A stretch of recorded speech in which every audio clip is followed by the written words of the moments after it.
I want to talk about something that came up on live earlier today. The conversation was, can we trust any Democrats in government to do the right thing? Are there any Democrats who are standing on the right side of history? Because clearly Chuck Schumer, Hakeem Jeffries' Democratic leadership is not, right? They're not meeting the moment. They have failed to meet the moment over and over and over and over again. And are there members of Congress who are different, who are actually allies with us in the struggle against the fascist GOP?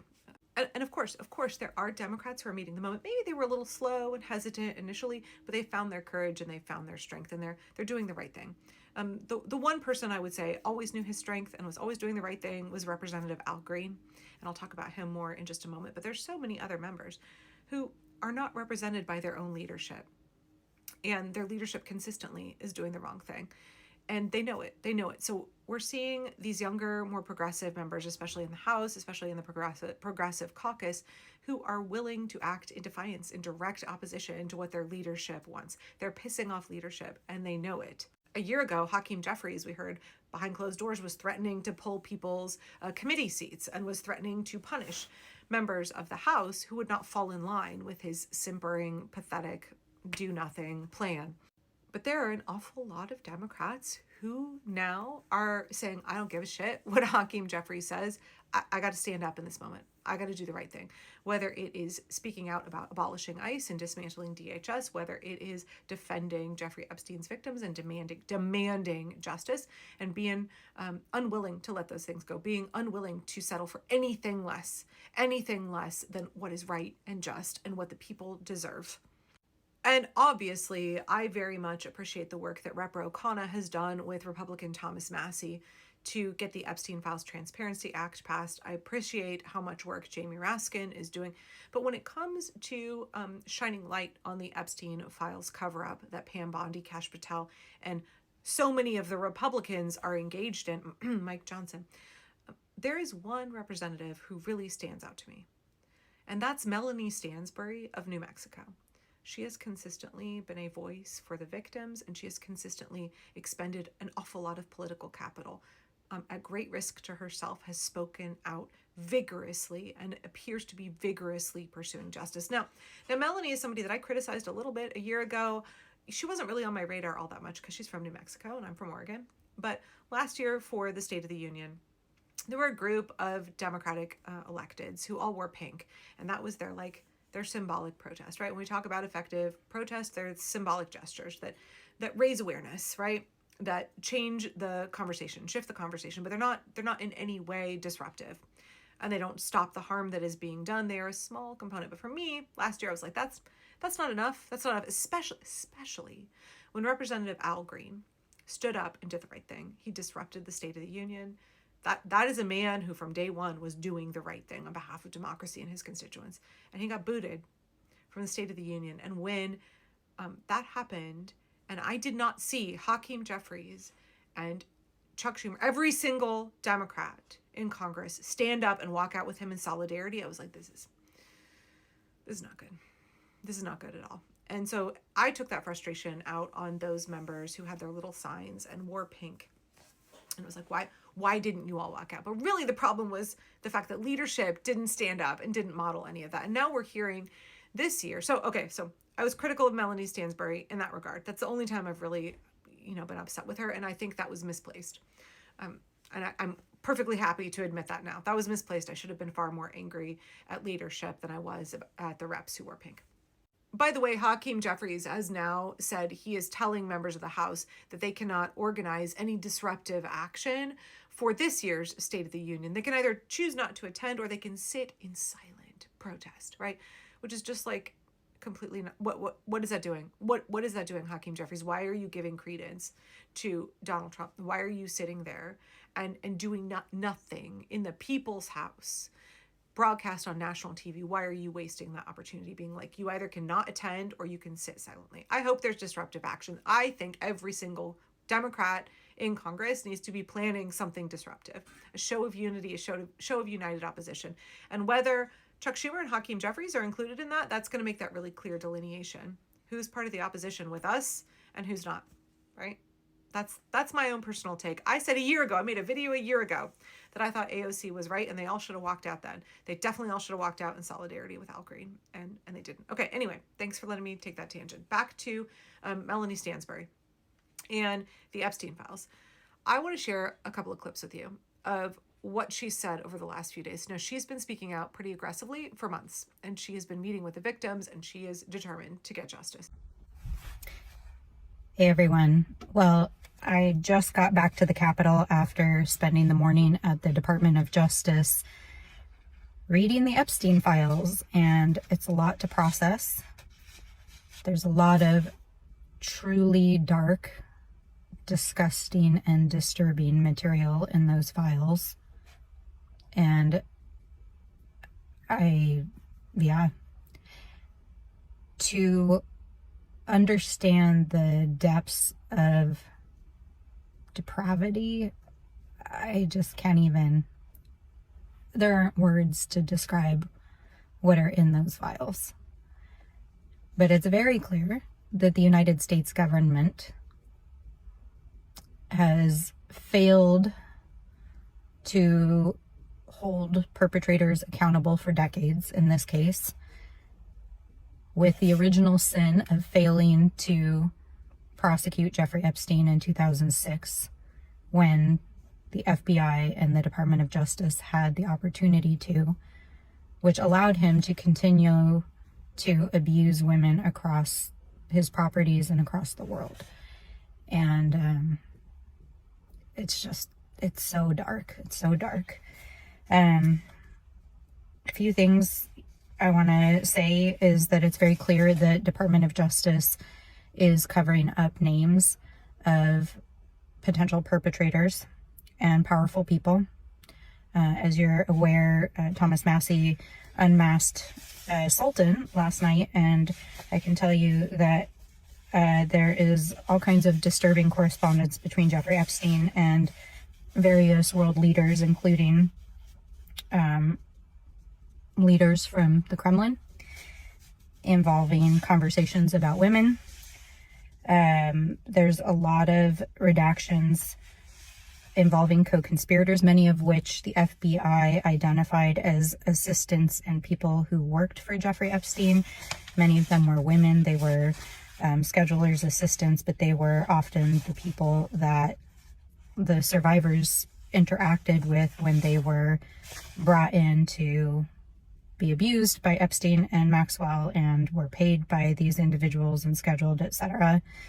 I spent a fair amount of my time this morning looking at the files on Zorro Ranch. There's some dark stuff there, and I think it's really important that our colleagues, State House Representatives Mariana Anaya and Andrea Romero, are conducting this Truth Commission, because the FBI never did a full forensic investigation of the ranch property, and it's clear that crimes were committed there, and people knew about it. There were victims who went to the FBI, who went to law enforcement, and those crimes were never followed up on, and the ranch was sold from the estate before a full investigation could be done. So there's a lot of unanswered questions about Zorro Ranch in New Mexico, what went down there, why it was not fully investigated, why people were not held accountable. And frankly, as a New Mexican, to anyone who was hurt there, my heart goes out to you, and the miscarriage of justice in this case is just stunning, appalling, disgusting, and I'm sorry. I mean, just what happened to people in all of these places is just horrific. I also spent some of my time at DOJ looking at the lists of individuals who the FBI had received and investigated tips of sexual assault and violence on. Those are public documents. They're in the public domain. Donald Trump is on them. Absolutely, 100%. There were multiple credible tips and corroborated tips provided to the FBI by survivors. And yeah, There's just a lot here. This, to me, is what it looks like to be a representative in government who is representing your constituents and democracy and is doing the right thing in this moment. I realize that members of Congress cannot save us. They cannot do everything. They cannot be our all in all, and it's ultimately us, the people, that stop this. But just like the courts have their place in slowing the roll of this regime, the minority party in Congress does as well. And in particular, when it comes to shifting the cultural conversation, shifting the vibe around the Epstein files, the more Democrats are saying, we will doggedly pursue justice, the more they are setting that expectation. They're communicating the horrors of the situation, the cover up that the Republicans are engaged in to the American people. That moves public opinion in really important and significant ways. It moves us closer toward getting to a place where we can enact justice, because Donald Trump and Pam Bondi and Kash Patel, they want to make sure that justice is denied forever. They never want Jeffrey Epstein's victims to get justice. They never want these men to be prosecuted. They are actively protecting pedophiles. And Melanie Stansbury knows that, and she's not willing to be part of that, even though we know how powerful these men are. We know how long the cover-up has gone on. Bush, Obama, Biden, Trump, all of them, all of their attorneys general have been complicit in not getting justice. There have been tips going back all the way to George Bush. And they've done nothing, because these are wealthy, powerful men in government, in foreign governments, in royal families, billionaires in this country, celebrities, movie directors, right? And it's all been a group of people who felt that they were above and outside the law because members of our government protected them and made sure that they never faced justice. And now we're seeing members of our government saying, no more, no more. Let me begin by saying one thing. Believe the survivors. We are being asked every single day to name names. They have named the names. They are in the files. Believe the survivors. Believe your eyes. Believe what you are reading. They have named the names, and for the last 20 years, justice has not been served here in these United States. 20 years ago, in 2007, the U.S. Department of Justice and the FBI drew up a 56-page indictment that included 32 counts of federal crimes against Jeffrey Epstein and his co-conspirators, and 1 year later dropped the case. In the years that ensued, hundreds and potentially thousands of additional victims of sexual violence were allowed to happen because the United States government failed to act. Today, that same injustice is continuing right now here in the halls of Congress, the halls of the Department of Justice, and yes, in the halls of the White House. Late last night, I posted an FBI file that names names. That is the FBI's file. Those are the names of rich and powerful people, including presidents, that the FBI itself was tracking in the Epstein investigation. That is based on victims naming names. So believe the victims. Believe your eyes. The names have been named. They are in the public domain. They are in the files. And we will tell you unequivocally, we will keep naming names. While we do, as members of Congress, have access to these unredacted files, let us be clear, the law is clear that these files should never have been redacted the way that they are currently. It is very clear that the United States government is involved in an active cover-up and protecting the allies of the president and the Department of Justice, and that active members of this administration have lied under oath to the American people and to this Congress, and we will hold you accountable. Now, it has already been stated multiple times this morning that governments across the world are acting. Governments across the world are demanding accountability. People are rising up. Survivors are coming forward. People are naming names, and names are being taken down. Yet here in the United States, the injustice that has spanned now 2 decades is continuing because of an active cover-up by the president himself. So what we ask all of you, the American people, members of the press, the eyes of the world who are watching us here in the United States, believe the survivors. Yeah. Have courage. Do the right thing. Because the survivors have already had the courage to say those names over and over again. And they have more courage and guts than half of the people in the buildings behind us and most of the people in this town. But we want you to know that we will not let this injustice stand. We will stand here every day with the survivors. We will not stop. We will look through every file. We will follow every lead, and justice will be served. And to every survivor out there, here in the United States and across the world, the millions of survivors, girls, women, boys, people who are watching, we know the eyes of the world are on us. We stand with you. We are fighting for you. You are not alone. And whether you have come forward or not, we want you to know that we are fighting for you. We see you, and we will fight for justice.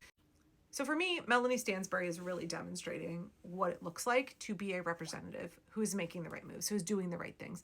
Not only the right things politically, but the right things morally. I firmly agree with Ezra Levin from Indivisible that if you make the right move morally, you can absolutely have that be a strategic political move. It is rarely the wrong move to stand on the right side of history, to stand on your ethics and morals, to stand on the side of justice, and have that be a political failure.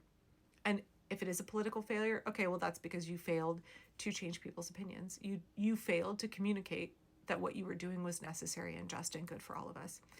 And so I think that what we're seeing now is members of Congress who understand that this is not only a moral and ethical thing, a just and righteous thing to be doing, it is also politically incredibly savvy. This is the strategic move. And it's fine. I think it's fine to say, move is moral and just and also politically advantageous. We're in it to win, y'all. We're not in it to like be right and lose. We're in it to be right and to win. And when I see Democratic electeds like Melanie Stansbury, like Robert Garcia, like Jamie Raskin, making the moves that are moral and just and at the same time politically savvy, I'm like, those are the future leaders. Those are the leaders of the party. Those are our allies in the fight against fascism. And we're watching Hakeem Jeffries and Chuck Schumer make all of the wrong moves. They're being neither moral nor strategic. So I'd love to know, who do you think are the folks in Congress who are making the right moves, who are on the right side of history right now, who are shaping the future of the party and the future of this country?